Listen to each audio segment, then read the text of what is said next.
Shalom dan selamat sahabat kepada seluruh teman-teman dimanapun berada. Kembali lagi bersama dengan saya Ariel Cornedi, dan saat ini kita akan kembali mempelajari pelajaran sekolah sahabat kita di kelas Cornerstone. Dan pada hari sahabat ini, pelajaran kita sudah tiba di sahabat yang keempat dengan judul Perdagangan Pemimpin. Dan ayat intinya diambil dari dalam dua ayat di dalam Alkitab, yaitu yang pertama dalam 1 Samuel pasal 8 ayat 19 dan 20. Demikian firman Tuhan. Tetapi bangsa itu menolak mendengarkan perkataan Samuel, dan mereka berkata, "Tidak, harus ada raja atas kami, maka kami pun akan sama seperti segala bangsa-bangsa lain. Raja kami akan menghakimi kami dan memimpin kami dalam perang." Dan ayat yang kedua di dalam 1 Samuel pasal 2 ayat yang ke-7. Tuhan membuat miskin dan membuat kaya, Ia merendahkan dan meninggikan juga. Pada hari Sabat ini kita akan kembali belajar tentang kisah bangsa Israel. Dan pada saat ini Nabi Samuel, dia diperintahkan oleh Tuhan untuk memilih seorang raja dari antara bangsa Israel. Oleh karena bangsa Israel pada saat itu mereka meminta seseorang yang memimpin atas mereka. Atau dengan kata lain, mereka meminta seorang raja memimpin mereka. Di sini diawali dengan sebuah paragraf, yaitu, "Lalu Samuel mengambil buli-buli berisi minyak, dituangnyalah ke atas kepala Saul, diciumnyalah dia sambil berkata, 'Bukankah Tuhan telah mengurapi engkau menjadi raja atas umat Israel? Apabila engkau pada hari ini meninggalkan aku, maka di sana engkau akan ditemui oleh 3 orang laki-laki yang naik menghadap Allah di Betel. Seorang membawa 3 ekor anak kambing, seorang membawa 3 ketul roti, dan yang lain membawa sebuyung anggur. Mereka akan memberi salam kepadamu dan memberikan kepadamu 2 ketul roti yang akan kau terima dari mereka. Kemudian sesudah itu engkau akan sampai di Gibea Allah, tempat kedudukan pasukan orang Filistin.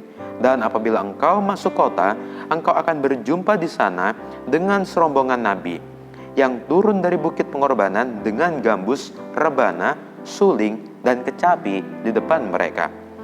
Mereka sendiri akan kepenuhan seperti nabi. Maka roh Tuhan akan berkuasa atasmu.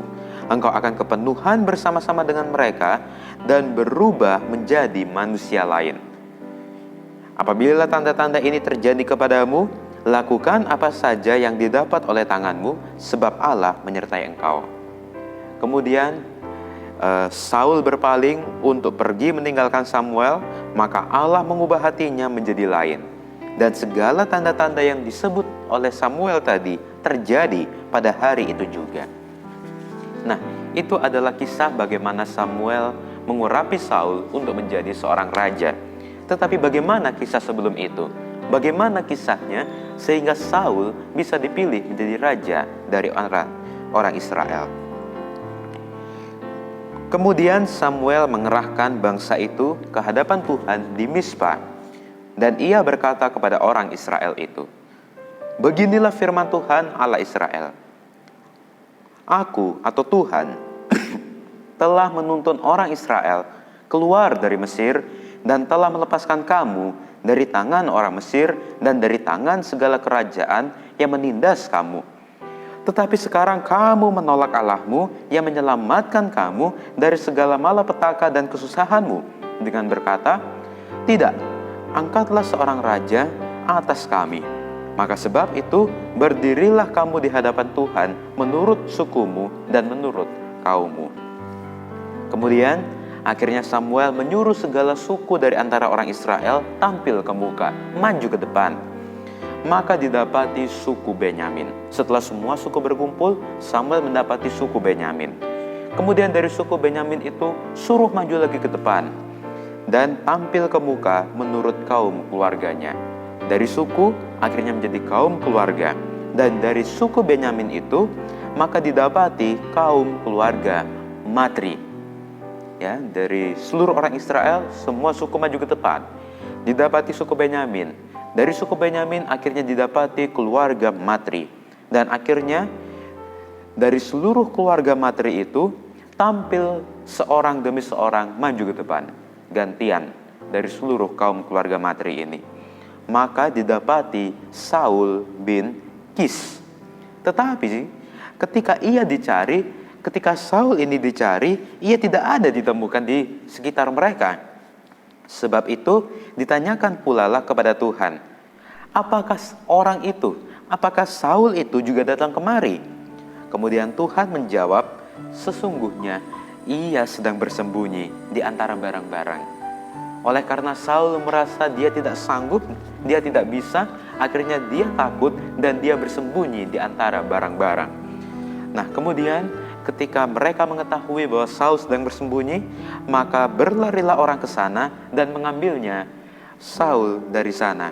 Dan ketika ia berdiri di tengah-tengah orang sebangsanya, ternyata Saul ini bahu ke atas lebih tinggi daripada setiap orang sebangsanya. Perawakan Saul ini gagah, dia tinggi besar, dan dia perawakan tubuhnya melebihi dari saudara-saudara sebangsanya. Dan akhirnya Samuel berkata kepada seluruh bangsa itu, kamu lihatlah orang yang dipilih Tuhan itu, sebab tidak ada seorang pun yang sama seperti dia di antara seluruh bangsa itu. Kemudian dengan senang hati bangsa Israel ini bersorak kepada Saul, demikian, hidup raja. Nah teman-teman, apa pelajaran yang bisa kita ambil pada hari Sabat ini? Sebenarnya, kalau bangsa Israel ini menurut perintah Tuhan, tidak perlu mereka mempunyai atau menginginkan seorang raja. Oleh karena Tuhan adalah raja di atas segala raja, dan Tuhan sendirilah yang langsung memimpin bangsa Israel itu. Tetapi oleh karena sifat manusia, sifat bangsa Israel yang tidak puas dengan segalanya, akhirnya mereka menginginkan sosok nyata, orang yang nyata langsung ada di depan mereka, yang memimpin mereka. Akhirnya dari seluruh bangsa Israel terpilihlah Saul menjadi raja atas mereka. Di sini satu kutipan mengatakan, Allah memberikan kepada bangsa Israel raja yang mereka mohonkan dan menolak penghakimannya yang lebih baik. Kalau Tuhan sendiri yang langsung memimpin bangsa Israel, mungkin akan jauh lebih baik daripada manusia yang memimpin. Tetapi bangsa Israel memilih jalan yang lain. Nah, teman-teman, pelajaran yang bisa kita ambil pada hari Sabat ini, biarlah kita selalu mengikuti rencana Tuhan dalam kehidupan kita, mengikuti jalan Tuhan di dalam kehidupan kita. Mungkin kita tidak mengerti apa maksud Tuhan dalam kehidupan kita. Mungkin kita tidak mengerti bagaimana masa depan kita. Tetapi bersama dengan Tuhan akan selalu ada harapan.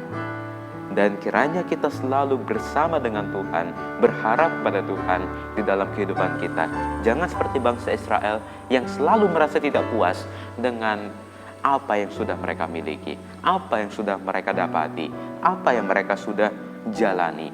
Tetapi biarlah kita selalu bersyukur dan selalu berada dekat dengan Tuhan. Tuhan adalah pemimpin atas kita. Tuhan adalah raja di atas segala raja. Dan biarlah kita hanya selalu mengikuti perintah Tuhan. Inilah video Sekolah Sabat kita pada hari Sabat ini. Dan kalau teman-teman semua suka, silahkan untuk di like dan juga komen di bawah. Dan yang belum subscribe, saya ingatkan untuk di subscribe. Dan jangan lupa untuk nyalakan loncengnya juga, supaya teman-teman dapat mendapatkan pemberitahuan jika saya mengupload video terbaru. Sampai jumpa di video selanjutnya. Tuhan Yesus memberkati kita semua.